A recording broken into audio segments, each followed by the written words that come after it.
प्रेक्षकांनो नमस्कार, मी निर्जला. न्यूज 24 सह्याद्रीमध्ये तुमचं स्वागत. तर पाहूयात आत्ताच्या घडीची मोठी बातमी. सोशल मीडियावरील आभासी नातेसंबंध किती घातक ठरू शकतात याचं एक धक्कादायक उदाहरण अहिल्यानगर शहरात समोर आलंय. फेसबुकवरून ओळख वाढवून प्रेम व लग्नाचे खोटे आश्वासन देत एका 33 वर्षीय विवाहित महिलेवर अत्याचार केल्याचा गंभीर आरोप असून संबंधित तरुण अत्याचारानंतर पसार झाल्याने खळबळ उडाली आहे.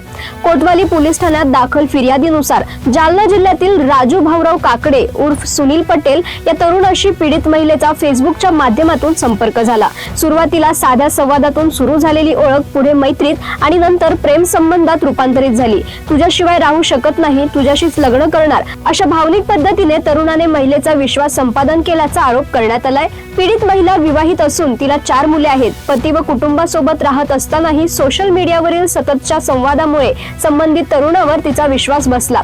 या विश्वासातूनच तिने घरच्यांना काहीही न सांगता त्याच्यासोबत जाण्याचा निर्णय घेतला. 1 फेब्रुवारी रोजी रात्री तरुपीत करण्यात आल्याचा आरोप महिलेने केलाय. घटनेनंतर सकाळी चहा आणतो असं सांगून तरुण महिलेचा मोबाईल घेऊन बाहेर गेला आणि तो पुन्हा परतलाच नाही. बराच वेळ वाट पाहूनही संपर्क न झाल्यानं महिला घाबरली. अखेर तिनं छत्रपती संभाजीनगर येथील स्थानिक पोलीस ठाण्यात धाव घेतली.